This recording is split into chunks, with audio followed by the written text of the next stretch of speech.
The rain was coming down harder than the weather app predicted when I left my nursing shift at Riverside General Hospital that Tuesday evening. October in Portland meant unpredictable storms, but I'd driven these winding roads through Forest Grove for 3 years without incident. My Honda Civic had reliable tires, and I knew every curve between the hospital and my apartment. I'd love to know which corner of the globe you're watching from, and if this story speaks to you, make sure to subscribe. Tomorrow's video is one you absolutely can't miss. What I didn't know was that a semi-truck driver had been on the road for 14 straight hours, fighting to stay awake as he hauled lumber toward the coast. The impact happened on Highway 26, just past the Sunset Transit Center. One moment, I was thinking about tomorrow's medication rounds. The next, I was waking up to flashing lights and the metallic taste of blood in my mouth. My car had spun 3 times before slamming into the concrete barrier, the driver's side crushed inward like an accordion. "Ma'am, can you hear me? What's your name?"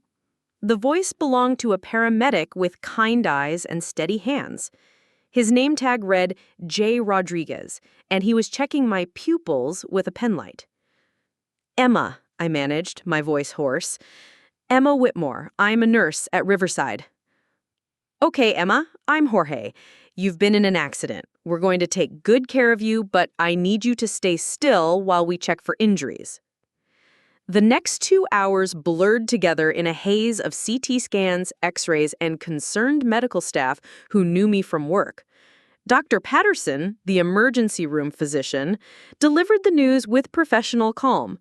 3 broken ribs, a mild concussion, severe bruising along my left side, and whiplash that would keep me immobilized for weeks. "You're lucky," he said, reviewing my charts. 6 inches to the left, and we'd be having a very different conversation. As the nurses prepped my discharge paperwork and pain medication instructions, Jorge appeared in my room doorway. He'd finished his shift, but stopped by to check on me before heading home. "How are you feeling?" he asked, settling into the chair beside my bed. "Like I got hit by a truck," which I guess I did. He pulled out a small notebook, the kind EMTs use for incident reports. "Emma, I need to ask you something, and I want you to answer honestly. Is there anyone we should call for you? Family member who can help with your recovery?" I thought about my family, scattered across Oregon, but connected by a group chat that buzzed constantly with updates about my sister Natalie's real estate business, my brother Kevin's latest CrossFit achievements, and my parents' retirement activities. We were close. Or so I'd always believed. I told Jorge, my parents live in Salem, Robert and Linda Whitmore, my sister Natalie is in Eugene, and my brother Kevin is here in Portland. Jorge wrote down the contact information I provided, but something in his expression made me pause. "What's wrong?" I asked. "Nothing's wrong. I just want to make sure you have proper support during recovery. Concussions can be tricky, and with your rib injuries, you shouldn't be alone for the first few days." I nodded, grateful for his concern. Jorge seemed to care more about my well-being than most medical professionals I'd encountered, and I worked alongside hundreds during my nursing career. After Jorge left, I used the hospital phone to call my parents. Mom answered on the 3rd ring, her voice bright and cheerful. "Emma, honey, what's going on? It's so late." "Mom, I was in a car accident tonight. I'm okay, but I'm in the hospital with some injuries. 3 broken ribs and a concussion." The line went quiet for several seconds. "Oh my goodness, that's terrible. Are you sure you're okay?" "I will be, but the doctor says I need someone with me for the next few days. Could you or Dad maybe come up to Portland?" Another pause. "Well, sweetheart, your father has his colonoscopy tomorrow, and we can't really reschedule. Dr. Martinez has been booked for months." I blinked, certain I'd misheard. "Mom, I was hit by a semi-truck. I have a head injury." "I know, honey, and we're so sorry this happened, but Dad's procedure is important too. Maybe Natalie could help. I called Natalie next. My sister's voice immediately tense when she heard my number. Emma, what's up? I'm in the middle of showing a house. I was in a car accident. I'm in the hospital with broken ribs and a concussion. I need someone to stay with me for a few days. Oh no, that's awful. Her tone shifted to genuine concern. Are you going to be okay? Yes, but I can't be alone because of the head injury. Could you possibly drive up from Eugene? This week is impossible, she said without hesitation. I have 3 closings scheduled, and one of them is $1 million property. My commission on this deal could pay for Jackson's entire first year of college. Natalie, I was hit by a truck. I know, and I feel terrible about it, but you said you're going to be okay, right? Maybe Kevin could help. Kevin's response was similarly disappointing. He was in the middle of training for a competition and couldn't break his routine. You know how important this is to me, Em. I've been working toward this for 2 years. By the time I'd made all 3 calls, I felt more isolated than I had lying unconscious in my crumbled car. Each family member expressed sympathy, but immediately explained why they couldn't possibly help. Dad's medical appointment, Natalie's real estate deals, Kevin's fitness goals, all apparently more urgent than my recovery from a serious accident. The night nurse, Michelle, noticed my distress when she came to check my vitals at midnight. Everything okay, honey? You look upset. Just family stuff, I said, not wanting to burden her with the details. Sometimes the people who should care the most are the hardest to reach, Michelle said gently, but that doesn't mean you're not loved. I appreciated her kindness, but as I lay in that hospital bed, listening to the sounds of the overnight shift, I couldn't shake the feeling that something fundamental had shifted in my understanding of my family relationships. The next morning, Jorge returned during his shift change. He looked surprised to find me still alone. No family members came? He asked, checking the visitor log. They all had conflicts, I explained, trying to keep the hurt out of my voice. Jorge sat down, his expression thoughtful. Emma, in 15 years as a paramedic, I've seen a lot of families in crisis. Most people drop everything when someone they love is seriously injured. They said they loved me. I said quietly, they just couldn't arrange their schedules. I see. Jorge made a note in his personal notebook. Has this happened before? Family members being unavailable during important moments? I thought about it, really considered the question for the first time. Last year when I'd been promoted to charge nurse, I'd called to share the news. Mom had congratulated me briefly before launching into a detailed story about Natalie's latest real estate award. When I'd been hospitalized with appendicitis 2 years earlier, they'd all sent flowers, but no one had visited during my 3-day stay. Maybe, I admitted. I always thought they were just busy people. Jorge nodded slowly. Emma, I'm going to ask you something, and I want you to think carefully before answering. Do you feel safe going home alone with these injuries? Physically safe? Yes, I think so. I mean, emotionally safe. Supported, cared for in the way someone with a serious head injury should be cared for. The question hung in the air between us. I realized that Jorge was seeing something I'd been too close to notice, a pattern of neglect disguised as busy schedules and competing priorities. I don't know, I said honestly. Jorge made another note. I'm going to give you my card. If you need anything during your recovery, or if you start feeling worse and have no one to call, you contact me immediately, day or night.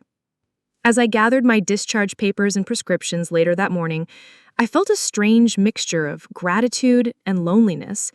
Jorge, a relative stranger, had shown more concern for my well-being than my own family members. The ride home in the medical taxi was uncomfortable, each bump in the road sending sharp pains through my damaged ribs. My apartment felt different when I walked through the door, quieter, more isolated than it had ever seemed before. I settled onto my couch with my medications and Jorge's business card, which I placed prominently on my coffee table. For the first time in my adult life, I questioned whether the family relationships I'd always taken for granted were as solid as I had believed. A lot of love and effort went into bringing this story to life. If you're enjoying it, we'd be so grateful if you'd subscribe to our channel. Now, back to where we left off. My phone buzzed with a text from Mom. "Hope you're feeling better, honey. Dad's procedure went well. Talk soon." No questions about how I was managing alone. No offers to check in later. Just an update about Dad's routine colonoscopy, as if my truck accident was already yesterday's news. I looked at Jorge's cardigan and wondered what he'd meant about feeling emotionally safe. I was beginning to understand that physical healing might be the easier part of my recovery. Day 3 of recovery brought complications I hadn't anticipated. The concussion symptoms that Dr. Patterson warned me about arrived with a vengeance. Severe headaches that made bright light unbearable, nausea that kept me from eating, and a disorienting dizziness that made walking to the bathroom feel like navigating a ship in rough seas. I'd been managing on crackers and water for 18 hours when the weakness finally overwhelmed me. Standing up too quickly from the couch, I collapsed onto my hardwood floor, the impact sending lightning bolts of pain through my already damaged ribs. Lying there, unable to gather the strength to get up, I realized Jorge had been worried too. With trembling fingers, I managed to reach my phone and dial his number. He answered on the first ring. "Elma, what's happening?" "I fell," I whispered, my voice barely audible. "Can't get up. Everything is spinning." "Stay right where you are. I'm coming over." Jorge arrived within 20 minutes, using the spare key I'd hidden under my doormat. He found me still on the floor, curled into a protective position around my injured ribs. "This is exactly what we were worried about," he said, carefully helping me back to the couch. He checked my vital signs with portable equipment he'd brought from his personal kit. "Your blood pressure is low, probably from dehydration and pain. When did you last eat a real meal?" I couldn't remember. The prescription pain medication killed my appetite, and the nausea made everything taste like metal. Jorge disappeared into my kitchen and returned with a grocery list. "He's going to get you some supplies, but first I need to ask, have any of your family members checked on you since you got home?" "Mom texted yesterday asking how I was feeling." "And?" "I told her I was struggling with nausea and headaches. She said that was normal after accidents and to rest." Jorge's expression darkened. "Emma, you have a serious head injury. Rest isn't adequate medical advice from family members. Did you tell them about the symptoms getting worse?" I thought about the follow-up text I sent Mom explaining the severity of my headaches and inability to eat. She responded with, "Maybe try some ginger tea. Aunt Carol swears by it for nausea." "They think I'm being dramatic," I admitted. Jorge sat heavily in my armchair, studying me with the same intense focus he'd shown at the accident scene. "Has your family always minimized your medical concerns?" The question unlocked a flood of memories I'd spent years rationalizing. When I'd broken my wrist during high school volleyball, Mom had insisted I finish the game before seeking treatment. "It's probably just a sprain," she had said, even as my wrist swelled to twice its normal size. During my junior year of nursing school, I'd contracted mono and missed 2 weeks of classes. Instead of concern, I'd received lectures about dedication and pushing through challenges. Natalie never missed that much school, even when she had walking pneumonia, Dad had reminded me. "I think they believe I exaggerate symptoms," I told Jorge. "Or maybe they're uncomfortable dealing with medical crises," he suggested. "Some families avoid illness because it forces them to confront their own mortality." After Jorge left to buy groceries, I decided to test his theory.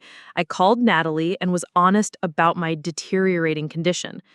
"Nat, I'm having serious problems with the concussion. I fell today and couldn't get up for 20 minutes. The paramedic who treated me had to come check on me." "The paramedic came to your apartment?" Natalie's voice carried a note I couldn't interpret. "That seems unusual." "He was concerned because I'm alone and having complications." "Emma, don't you think you might be milking this a little? Car accidents are traumatic, but you said the doctor cleared you to go home." The accusation hit like a physical blow. Milking it? I'm just saying, you've always been sensitive about medical stuff. Remember when you thought you had meningitis in college and it turned out to be a sinus infection? I did remember. I also remembered being genuinely terrified by symptoms that, while ultimately minor, had felt serious at the time. But Natalie's version made me sound like a hypochondriac. "This is different," I said. "I have documented injuries from a major accident." "I know, and I'm sorry you're hurt, but maybe try to stay positive. Stress can make symptoms worse." After hanging up, I sat in my dim living room feeling more isolated than ever. My family's response to my accident was revealing a pattern I'd been blind to for years. They weren't just busy or distracted, they were actively dismissive of my needs. When Jorge returned with groceries, he found me crying on the couch. "What happened?" he asked, immediately checking my physical condition for signs of further injury. "I called my sister. She thinks I'm exaggerating everything." Jorge began unpacking supplies: electrolyte drinks, easy-to-digest foods, a blood pressure monitor.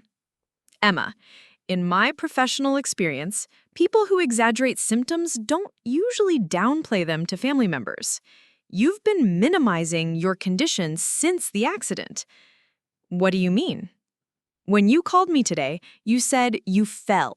You didn't mention that you'd been unable to eat for almost 2 days or that you'd been experiencing worsening neurological symptoms. Someone who exaggerates would lead with the most dramatic details." I watched him organize medications and meal schedules with military precision. Jorge was treating my recovery with the seriousness my own family had dismissed. "Why are you doing this?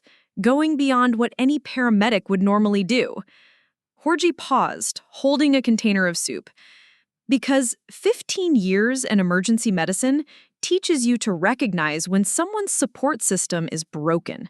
I've seen what happens when people with serious injuries are left to recover alone." "And what happens?"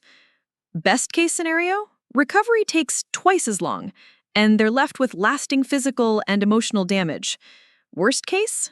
He met my eyes directly. "They don't recover at all." That evening, Jorge insisted on staying to monitor my condition overnight. He slept in my armchair, waking every 2 hours to check my neurological responses and ensure I hadn't developed more serious complications. Around 3 a.m., during one of his checks, I asked the question that had been haunting me. "Jorge, do you think my family doesn't care about me?" He considered this carefully before responding. "I think your family cares about the version of you that doesn't need anything from them, the successful nurse who handles everything independently. But when you're vulnerable and need support, they seem uncomfortable." That's a terrible thing to say about people. It's not meant to be judgmental. Some families are great at celebrating successes, but terrible at handling crises. They love you when you're strong, but they don't know how to love you when you're weak. I thought about every family gathering, every holiday celebration, every milestone moment. I was always the helper, the one checking on others, the one bringing thoughtful gifts and remembering important dates. When had anyone in my family last asked what I needed? "What should I do?" I whispered. "For now, focus on healing. But Emma, I think you need to seriously evaluate whether these relationships are as reciprocal as you've believed." The next morning brought an unexpected visitor. Kevin appeared at my door with coffee and bagels, his expression a mixture of guilt and determination. "I've been thinking about our conversation," he said, settling onto my couch. "Maybe I was too quick to dismiss your situation." For a moment, I felt a surge of hope. Finally, someone in my family was recognizing the severity of what I'd been through. "I appreciate you coming," I said. "The thing is, Em, I've been doing some research about car accident trauma, and a lot of what you're experiencing sounds psychological. PTSD, anxiety, that kind of thing." My hope deflated. "Kevin, I have documented physical injuries." "I know, but 3 broken ribs isn't life-threatening, and concussions usually resolve quickly. I think maybe you're catastrophizing because of the emotional trauma." Jorge emerged from the kitchen where he'd been preparing my morning medications. Kevin looked surprised to see him. "This is Jorge Rodriguez," I explained, "the paramedic who's been helping with my recovery." Kevin's expression shifted to something approaching suspicion. "Helping? How?" Jorge introduced himself professionally, explaining his concerns about my complications and the medical necessity of monitoring concussion patients who live alone. "Are you qualified to provide home health care?" Kevin asked, his tone challenging.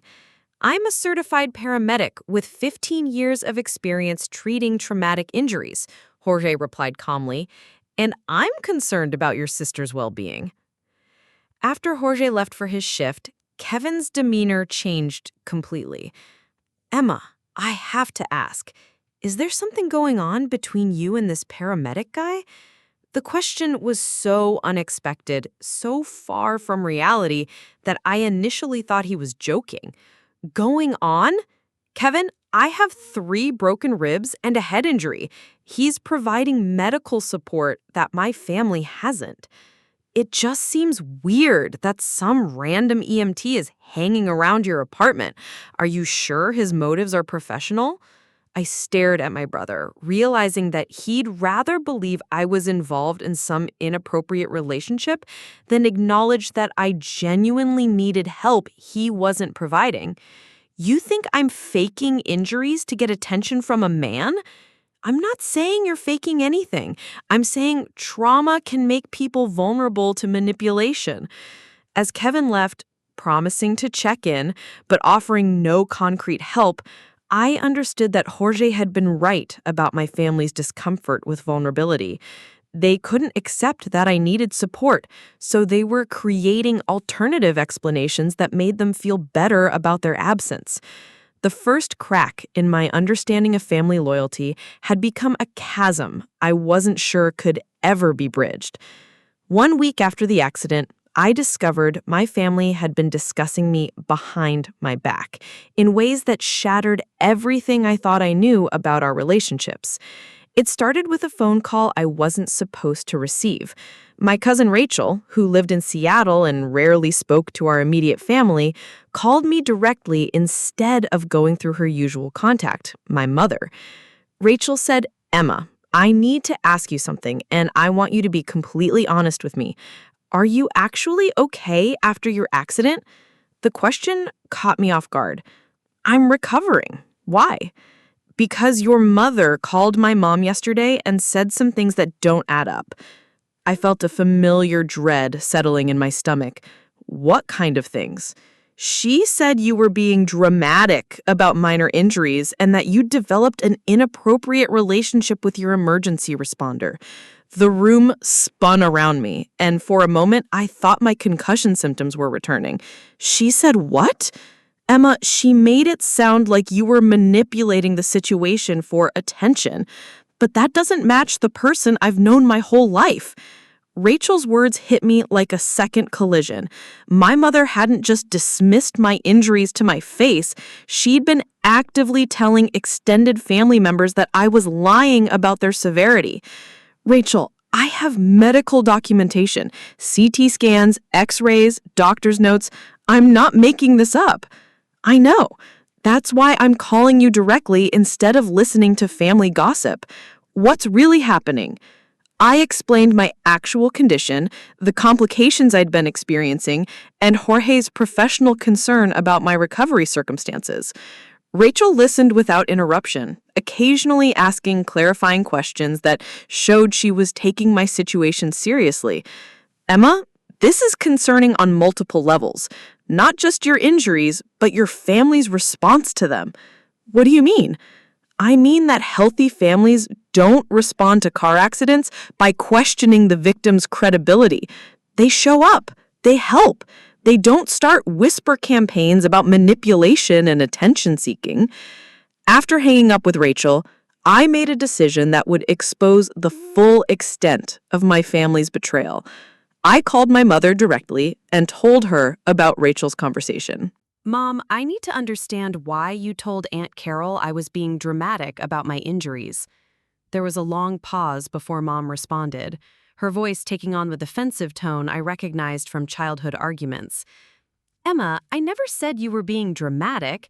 I said we were concerned about your emotional state after the trauma." "Rachel said you specifically mentioned an inappropriate relationship with my paramedic."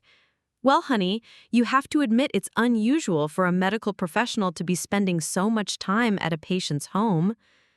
The casual way she said it, as if her concern was reasonable and my situation was inherently suspicious, made my hands shake with anger. He's providing medical care that my family isn't. That's not fair, Emma. We all have responsibilities and commitments. We can't drop everything just because... Because what? Because I was hit by a truck? Because you're an adult who should be capable of managing your own recovery. The conversation continued for another 10 minutes, each exchange revealing more about how my family actually viewed me. I wasn't a beloved daughter and sister who'd suffered a traumatic accident. I was an inconvenient burden whose needs were disrupting their comfortable routines. When I hung up, I sat in my living room feeling like I'd been in a second accident. The physical injuries from the truck were healing, but this emotional devastation felt fresh and raw. Jorge arrived for his evening check-in to find me crying on the couch. "What happened?" he asked, immediately shifting into medical mode and checking my vitals. "My family thinks I'm faking everything for attention. They've been telling other people I'm manipulating the situation." Jorge finished taking my blood pressure before responding, his expression grave. "Emma, I need to tell you something. As a mandated reporter, I'm required to document situations where vulnerable adults lack adequate support systems during medical crises." "What does that mean?" "It means I've been keeping detailed records of your family's response to your accident, their absence, their dismissive attitudes, their failure to provide appropriate care for someone with serious injuries." I stared at him, not fully understanding the implications. "The state of Oregon has protocols for protecting adults who are being neglected during medical emergencies," Jorge continued. "And what's happening to you meets the definition of familial neglect." "Are you saying my family is neglecting me?" "I'm saying that if you are elderly, or if you had a disability, their behavior would already have triggered an official investigation. The only reason it hasn't is because you're young and generally healthy." Jorge pulled out his official incident notebook, the same one he'd been writing in since the night of my accident. Day 1. Patient discharged to home with serious injuries, no family support arranged. Day 2. Patient experienced complications, family members unavailable when contacted. Day 3. Patient collapsed due to inadequate nutrition and hydration, no family response to emergency. He continued reading his documented observations, each entry a damning record of my family's failure to provide basic care during a medical crisis. "But they love me," I said weakly, even as the words felt hollow. "I'm sure they do," Jorge replied gently, "but love without action isn't protection, and you needed protection this week." That evening, Jorge made a phone call I didn't expect. He contacted Dr. Patterson at Riverside General and requested a formal medical consultation about my home recovery conditions. "Dr. Patterson, this is Jorge Rodriguez, Portland Fire and Rescue. I treated a motor vehicle accident victim last week, and I have concerns about her post-discharge care." I listened from the couch as Jorge described my complications, my family's absence, and his growing worry about my safety. "Would you be willing to document that Ms. Whitmore requires supervised care during her recovery and that her current living situation is medically inadequate?" Dr. Patterson agreed to review my case and provide an official medical opinion about my care needs. Within 2 hours, he'd called back with a formal recommendation. I should not be alone during my recovery period, and my living situation constituted a risk to my health and safety. What happens now? I asked Jorge after he relayed Dr. Patterson's assessment. "Now I file an official report with Adult Protective Services, not because they're incapacitated, but because your support system has failed during a medical emergency. Will that cause problems for my family?" Jorge looked at me with something approaching amazement. Emma, your family has spent a week dismissing your serious injuries and spreading rumors about your character, and you're worried about causing them problems? The question forced me to confront something I'd been avoiding. Even after everything they'd done, my instinct was still to protect my family from consequences. I was more concerned about their comfort than my own well-being. I think I need to understand why I do that, I said quietly. Trauma bonding, Jorge explained. When people who should protect you instead hurt you, you often develop a survival response that prioritizes their needs over your own safety. As Jorge prepared to leave for the night, he handed me a copy of Dr. Patterson's medical report. Emma, tomorrow I'm filing the wellness check request, not just because it's my professional obligation, but because you deserve to have someone advocate for your well-being when your family won't. I held the medical report, official documentation that my injuries were serious and my recovery conditions were inadequate.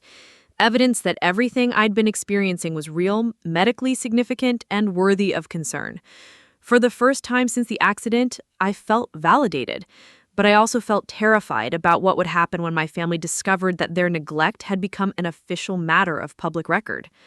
The Adult Protective Services investigation began 48 hours after Jorge filed his wellness check request. What I expected to be a simple phone call turned into something far more comprehensive and revealing. Caseworker Diana Chen arrived at my apartment on Thursday morning with a thick folder and a tablet for documentation. She was a woman in her 40s with kind eyes and the no-nonsense demeanor of someone who'd seen every variation of family dysfunction.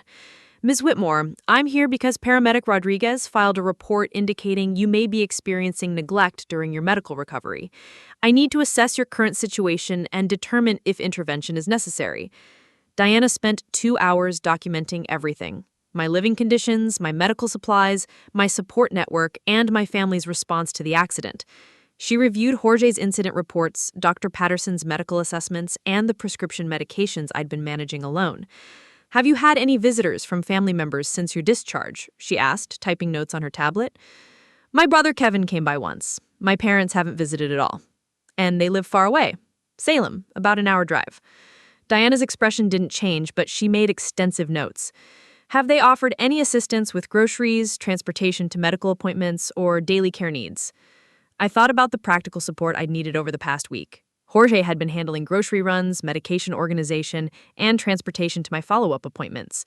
My family hadn't offered help with any of it. No, they haven't offered anything like that. But are they aware of your medical needs and current limitations? Yes, I've explained everything to them. Diana interviewed Jorge extensively, reviewing his professional documentation and his concerns about my safety. She also spoke with Dr. Patterson by phone, confirming that my injuries required supervised care and that my current situation posed legitimate health risks.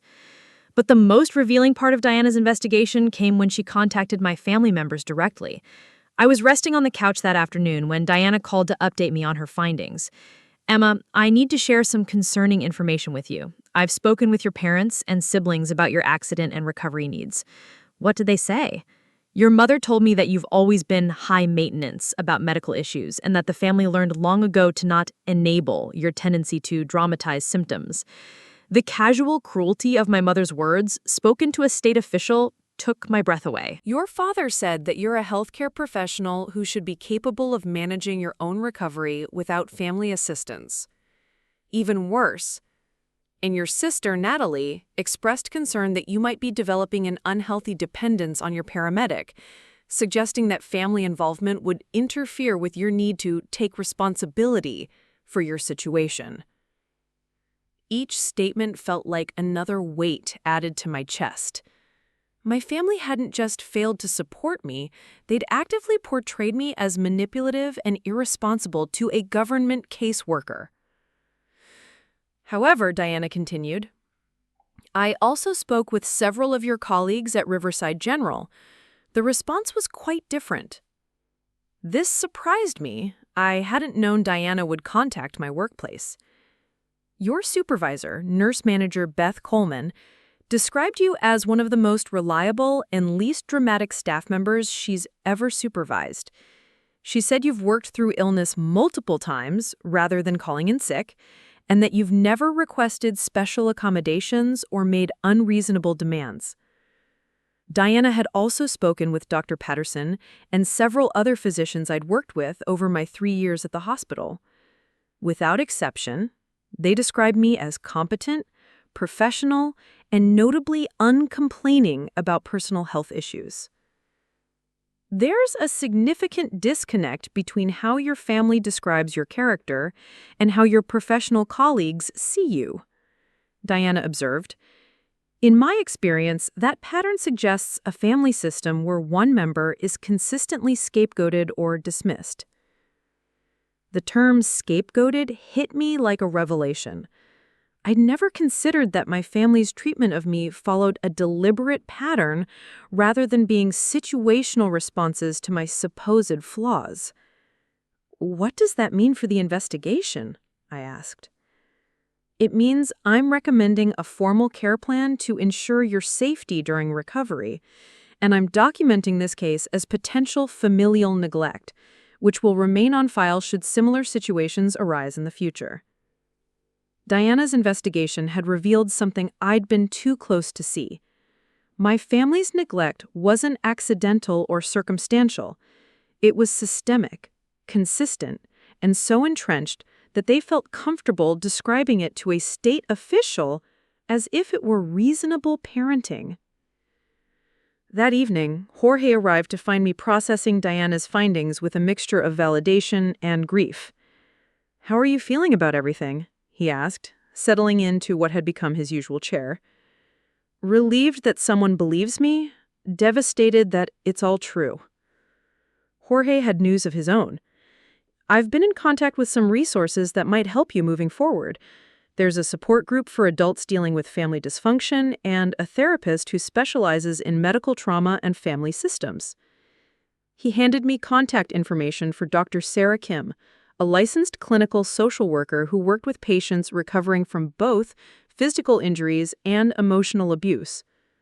Emotional abuse?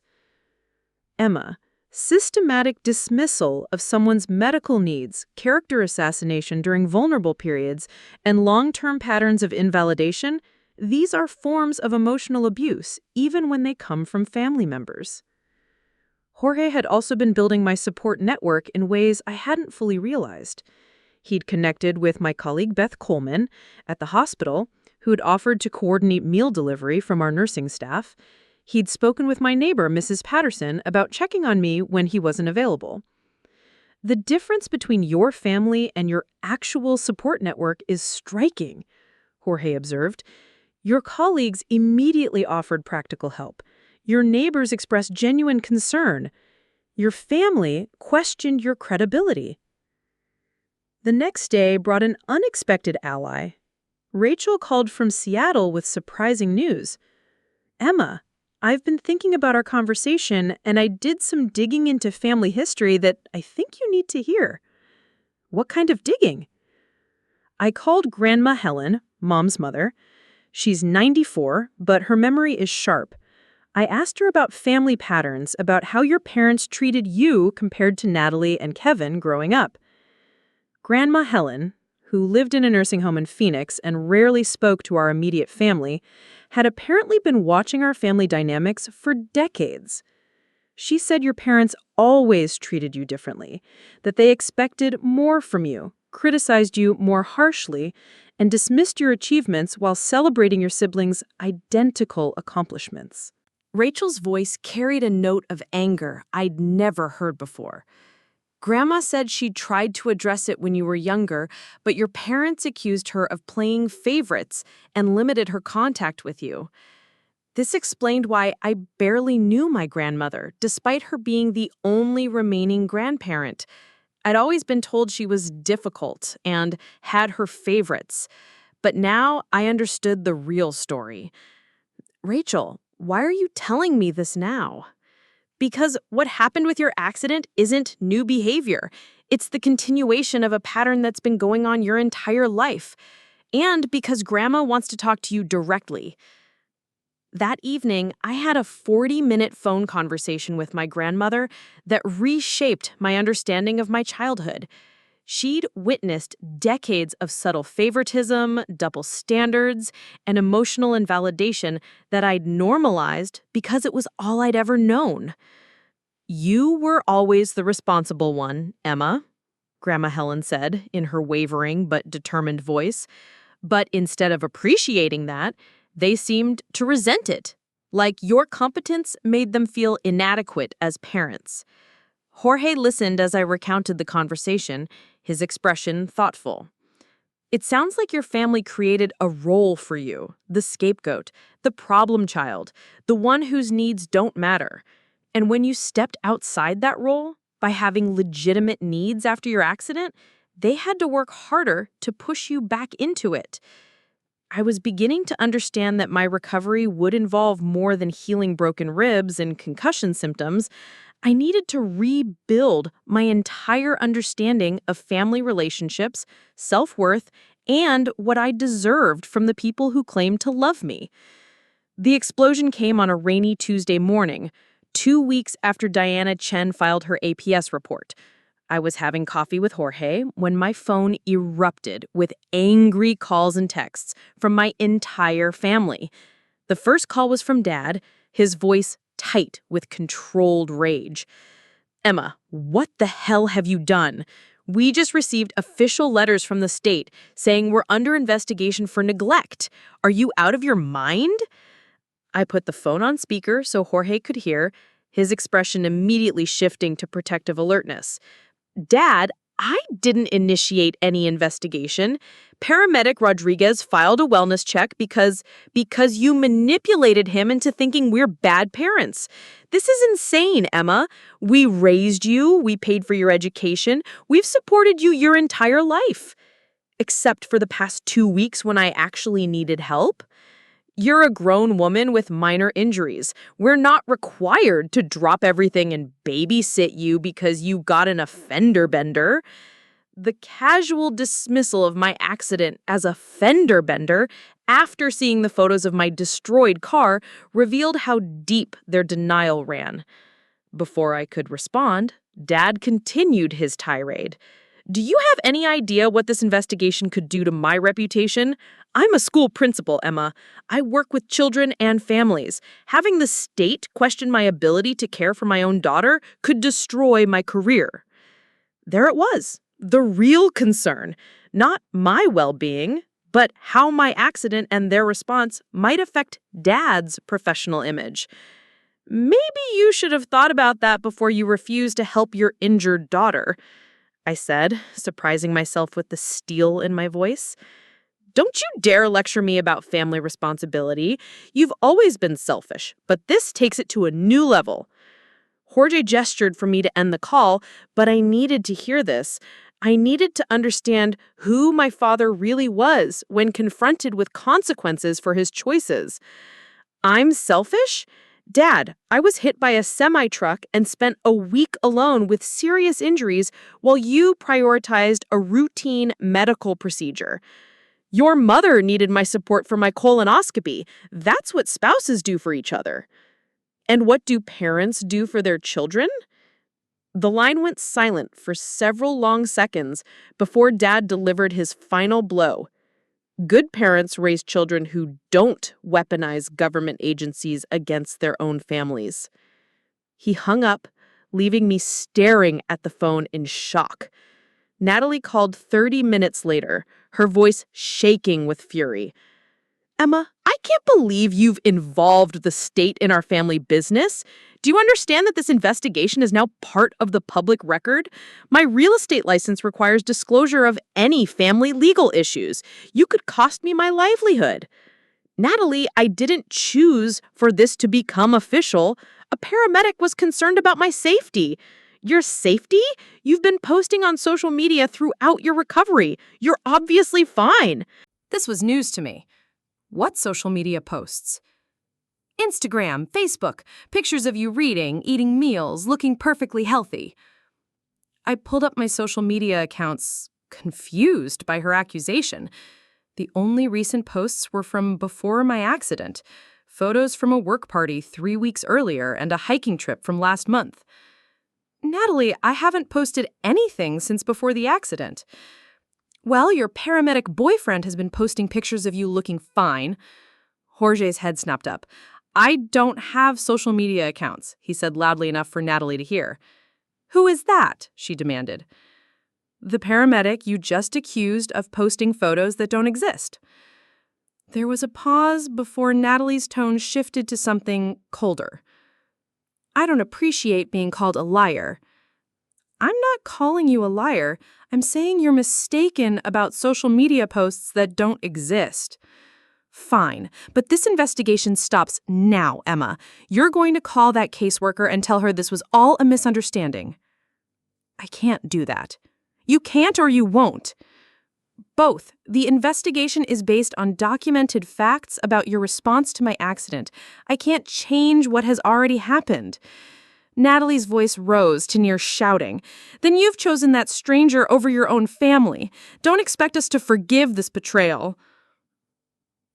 Kevin's approach was different, but equally disturbing. He arrived at my apartment that evening without calling, his face flushed with anger and something that looked like panic. We need to fix the situation before it gets worse, he said, pacing my living room like a caged animal. Kevin, what are you talking about? The state investigation. Mom and Dad are freaking out. Natalie's talking about cutting contact entirely, and I'm caught in the middle trying to hold this family together. I studied my brother's agitated behavior, noting the way his hands shook and how he kept checking his phone. Why are you so panicked about this? I asked. Kevin stopped pacing and looked at me with something approaching desperation. Because families don't do this to each other, Emma. We handle problems internally, not by bringing in outside authorities. What problems did we handle internally, Kevin?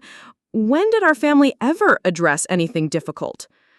We're not perfect, but we're family. That has to count for something. Jorge had been quietly observing from the kitchen, but he stepped forward now. Kevin, I'm Jorge Rodriguez, the paramedic who treated your sister. I need you to understand that the state investigation wasn't filed maliciously. It was filed because Emma's medical needs weren't being met, and that created a safety risk. Kevin's demeanor changed immediately, his face hardening with hostility. You're the one who caused all this trouble. My sister was fine before you got involved. Your sister collapsed from dehydration and malnutrition while recovering from serious injuries.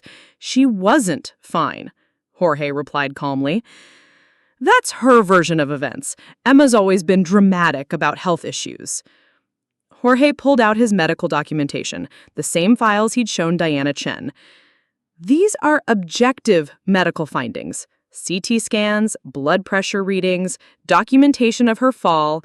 None of this is subjective or dramatic. Kevin barely glanced at the paperwork. I don't care what your paperwork says. You've destroyed my family with this investigation.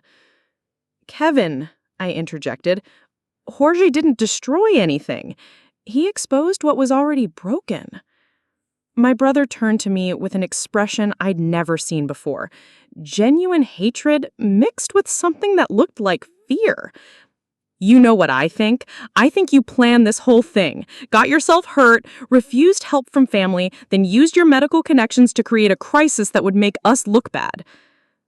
The accusation was so outrageous, so divorced from reality, that I initially couldn't respond. You think I planned to get hit by a truck? I think you manipulated the situation after it happened. You've always been jealous of the attention Natalie and I received growing up, and this was your way of forcing us to center our lives around you. Jorge stepped closer to Kevin, his professional demeanor shifting to something more protective. I need you to leave, Jorge said firmly.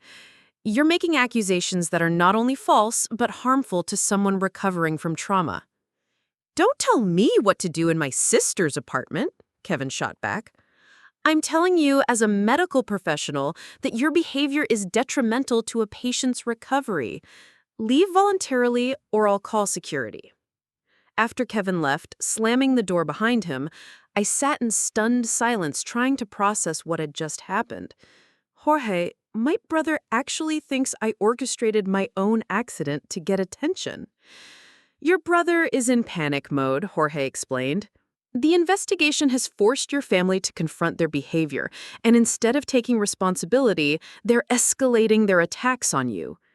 Is it going to get worse? Jorge's expression was grim. In my experience, when dysfunctional family systems are exposed to outside scrutiny, they often become more aggressive before they accept change. Your family is fighting to maintain their version of reality where you're the problem. That night, I received a group text from my parents that would escalate the situation beyond anything I could imagine. Emma, since you've chosen to involve the government in our private family matters, we're forced to protect ourselves legally. We've retained an attorney to challenge the state investigation and clear our names. Any further contact should go through our lawyer. My own parents had hired an attorney to fight against my medical welfare case. The war I'd never wanted to start was now officially declared. The attorney my parents hired turned out to be their first major miscalculation. David Martinez, from Martinez & Associates, specialized in family law, but when he reviewed the case files, his response wasn't what my parents expected. I learned about this through Diana Chen, who called me 3 days after my family's legal threat. Emma, I have some interesting news about your family's attorney. Mr. Martinez contacted our office requesting all documentation related to your case. Are they trying to stop the investigation? Actually, quite the opposite. After reviewing the evidence, Mr. Martinez called me personally. He wanted to ensure we had documented everything thoroughly because, in his words, this was one of the clearest cases of familial neglect he'd seen in his 20-year career. I nearly dropped the phone. Their own attorney thinks they neglected me? He also mentioned that your parents misrepresented the situation when they hired him. They told him you'd filed false allegations to gain attention, not that a medical professional had documented legitimate safety concerns.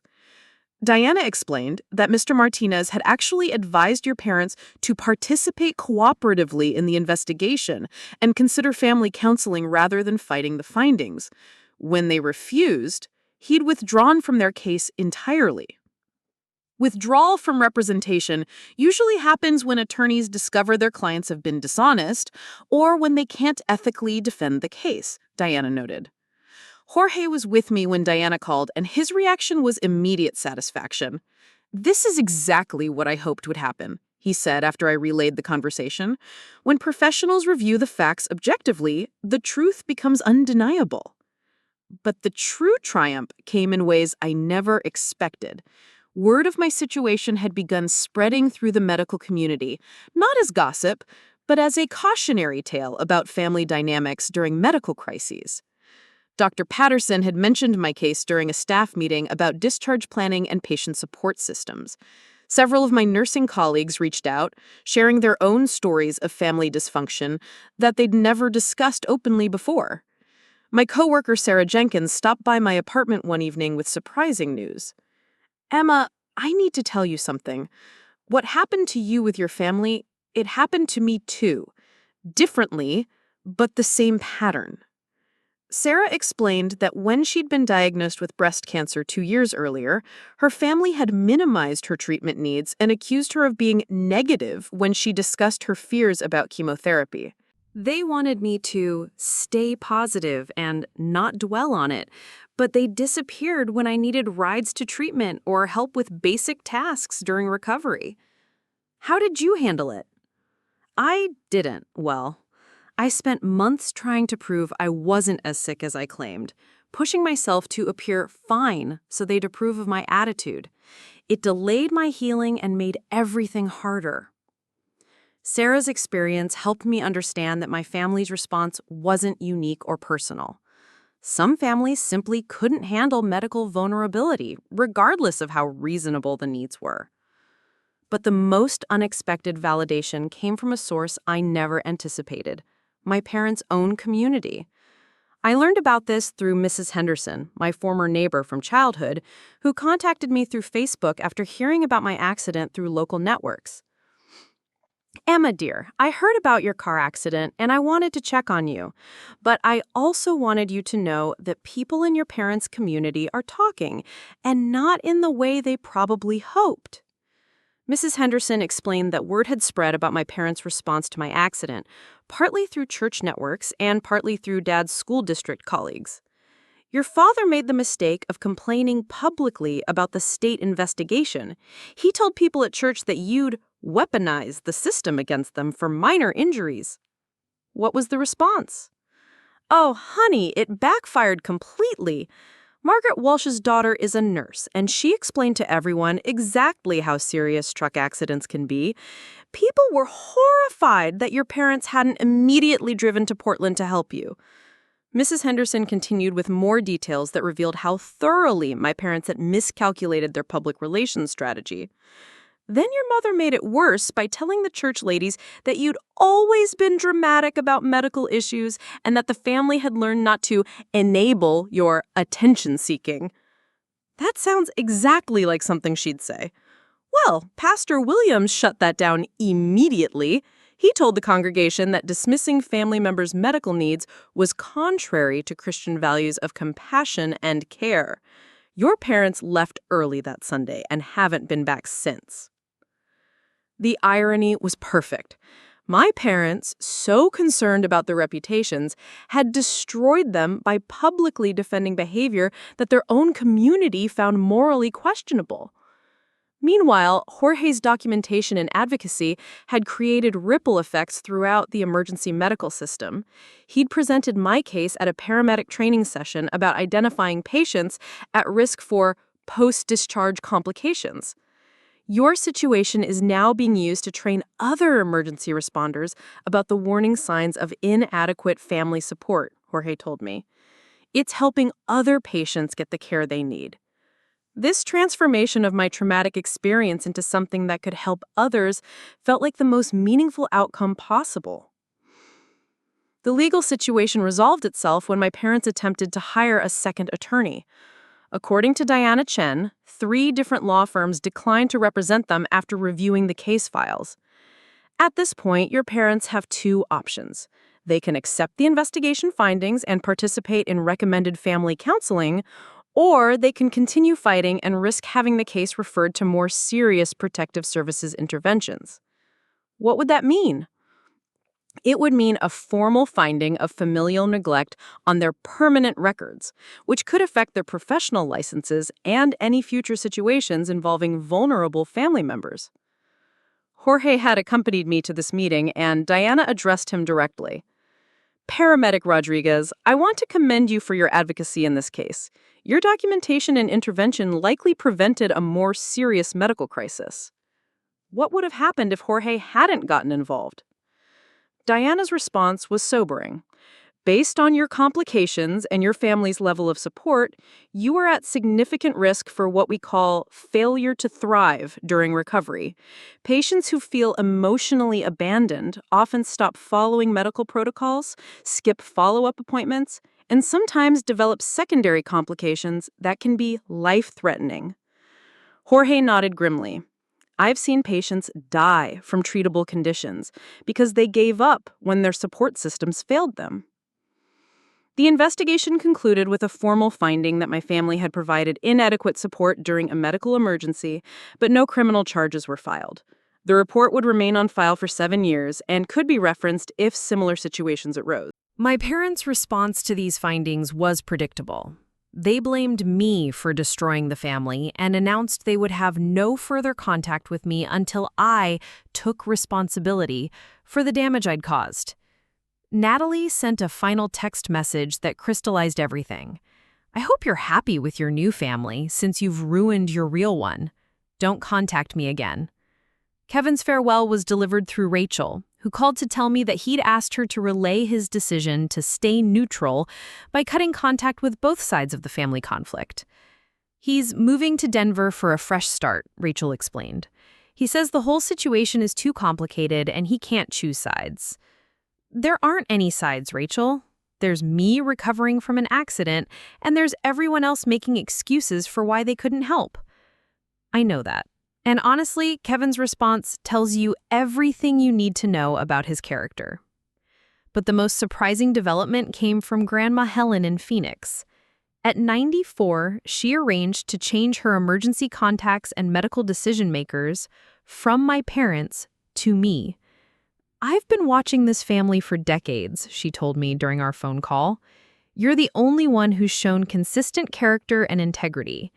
If something happens to me, I want someone I can trust making decisions about my care." The symbolic weight of this gesture wasn't lost on me. The family's eldest member had witnessed decades of dysfunction and chose me as the person she trusted most with life and death decisions. 6 weeks after the accident, I returned to work at Riverside General with a new perspective on family relationships and professional responsibilities. My colleagues welcomed me back with genuine warmth and practical support that my family had never provided. But the most profound change was in my relationship with Jorge. What had begun as a professional medical relationship had evolved into something deeper and more meaningful than either of us had initially recognized. "I need to ask you something," Jorge said during one of our evening check-ins that had become routine even after my medical recovery was complete. "What's that?" "Would you like to have dinner together sometime? Not as patient and paramedic, but as two people who've been through something significant together." I smiled, realizing that my family's abandonment had led me to discover relationships based on mutual respect, genuine care, and consistent action rather than obligation and appearance management. I'd like that very much. The justice I'd found wasn't revenge against my family or legal vindication of my position. It was the discovery that real love looks like showing up when someone needs you, believing them when they're in pain, and prioritizing their well-being over your own convenience. My family had taught me what love wasn't. Jorge, Diana, my colleagues, and even Grandma Helen had shown me what it could be. 8 months after the accident, I found myself in an unexpected position, training new nurses about family dynamics during patient care. The hospital had asked me to develop a workshop after word spread about my experience and how it highlighted gaps in discharge planning. The most dangerous assumption we make is that all families want what's best for their loved ones. Some families see illness as inconvenience, weakness as character flaw, and need as manipulation. One student raised her hand. "How do we identify those situations?" Listen to the language families use. Do they ask about prognosis and care needs, or do they focus on timelines and inconvenience? Do they validate the patient's concerns, or do they minimize symptoms? Jorge attended this session, sitting in the back with a proud smile as I shared insights drawn from our journey together. Afterward, he approached Dr. Martinez, the head of emergency services. "Emma, that was exceptional," Dr. Martinez said. "We'd like you to consider presenting this at the state nursing conference next month." The invitation represented something profound, my traumatic experience being transformed into education that could help other patients avoid similar abandonment. Pain with purpose, as my therapist, Dr. Kim, called it.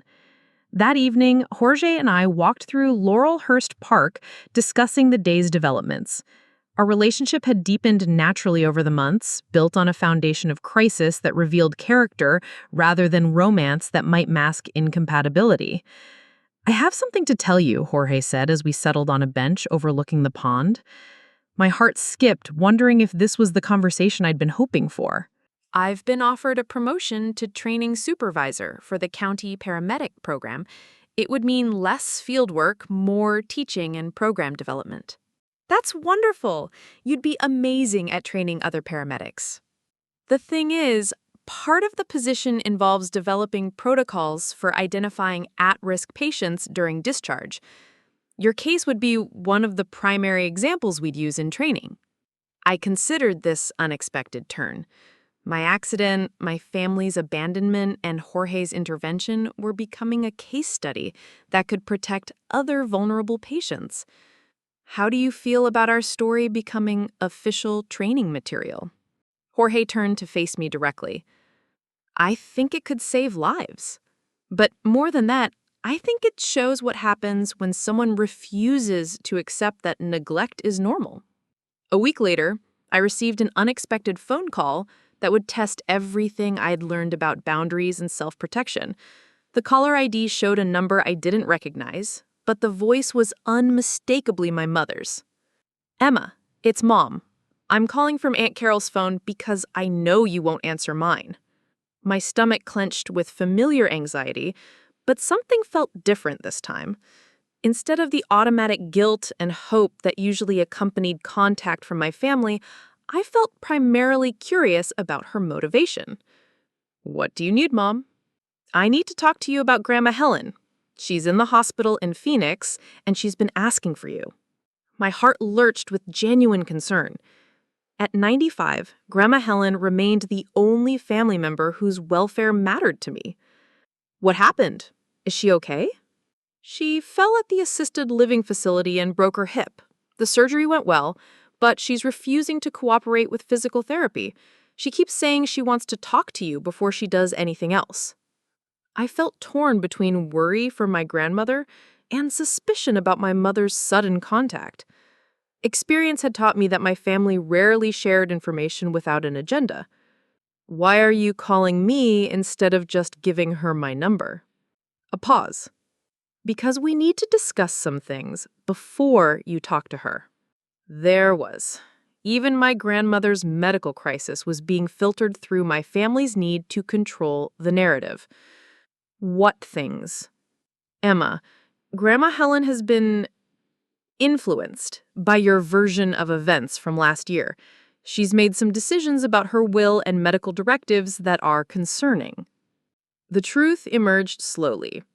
Grandma Helen had not only named me as her medical power of attorney, but had also restructured her will to leave the majority of her estate to me, with smaller amounts to my cousins who'd maintained contact with her.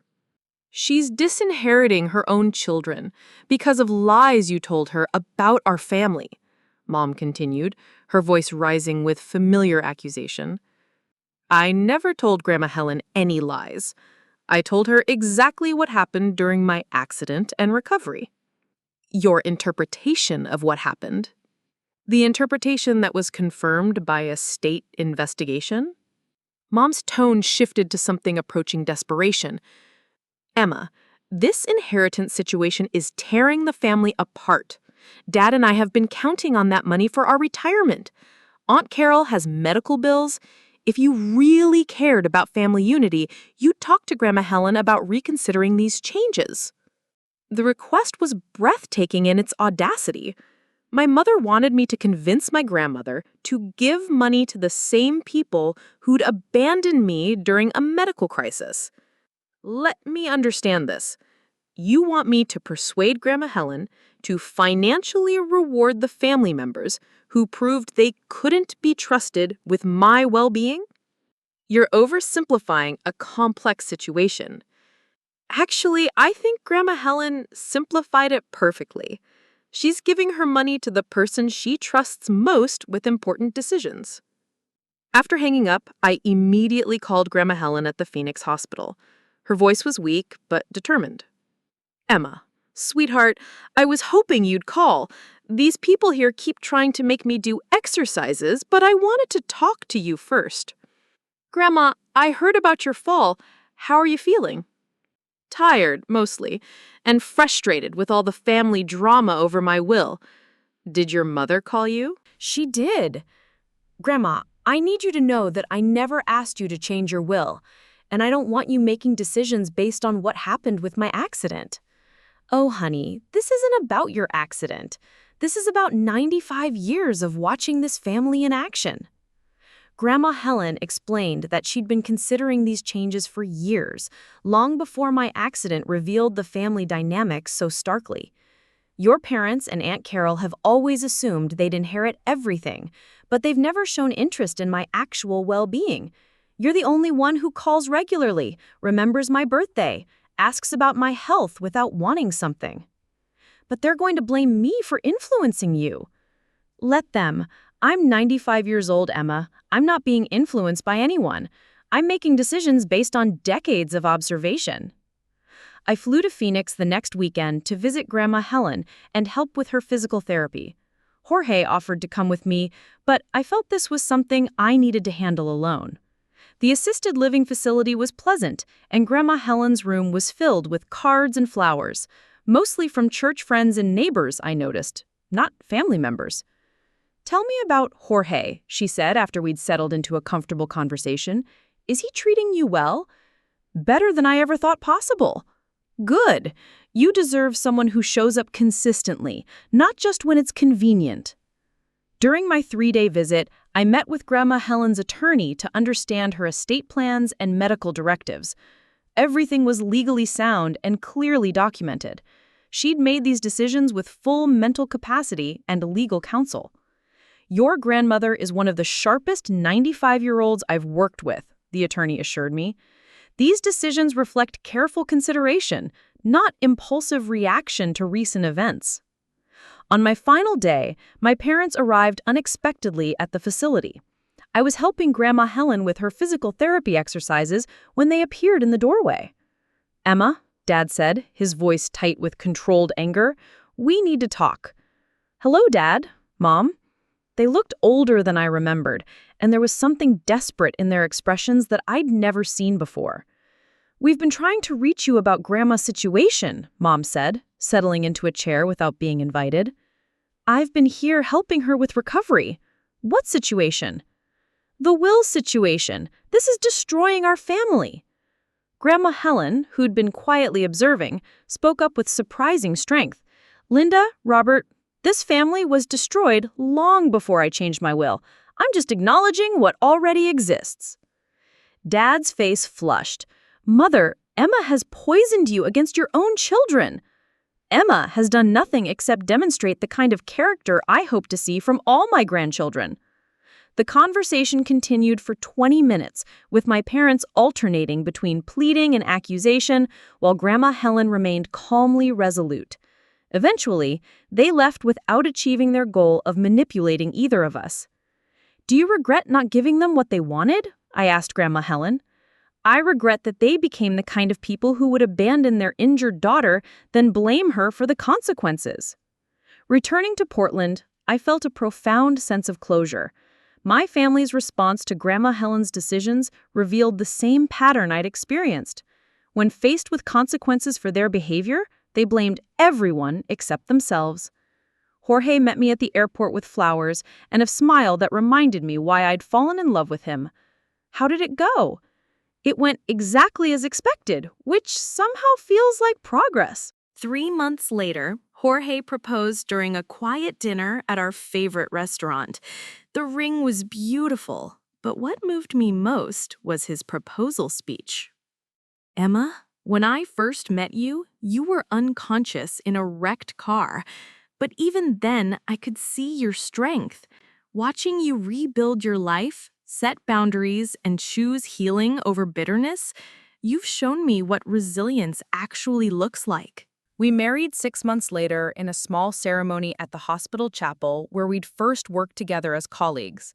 The guest list was carefully curated, people who'd shown up during difficult times, not people who felt obligated to attend.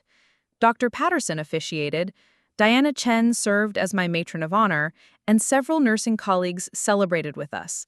Grandma Helen flew out from Phoenix as our only family guest, radiant in lavender silk and pearls. "Are you sad that your parents and siblings aren't here?" Jorge asked as we danced to our first song. I looked around the room filled with people who'd chosen to love and support us, people who'd proven their care through actions rather than words. "I'm grateful they're not here," I said honestly. This celebration is about love and commitment. They would have brought obligation and drama. A year into our marriage, I received a final communication from my original family, a letter informing me that Natalie was engaged and planning a wedding, that I was welcome to attend if I was ready to put the past behind us. The invitation was classic manipulation, framed as magnanimous forgiveness, while requiring me to pretend nothing had happened. Attending would mean accepting that my accident, their abandonment, and my subsequent boundaries were just the past, to be dismissed. I showed Jorge the invitation, and he shook his head with amazement. They still don't understand what they did wrong, and they probably never will. We didn't attend Natalie's wedding. Instead, we spent that weekend hiking in the Columbia River Gorge, discussing our own plans for the future and marveling at how peaceful life had become without the constant drama of trying to earn love from people incapable of giving it.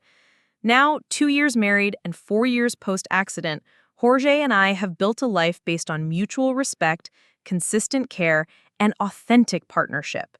We've navigated job changes, health challenges, and major decisions together, always returning to the principle that love means showing up especially when it's difficult. I rarely think about my original family anymore, though I occasionally wonder if they've learned anything from losing me.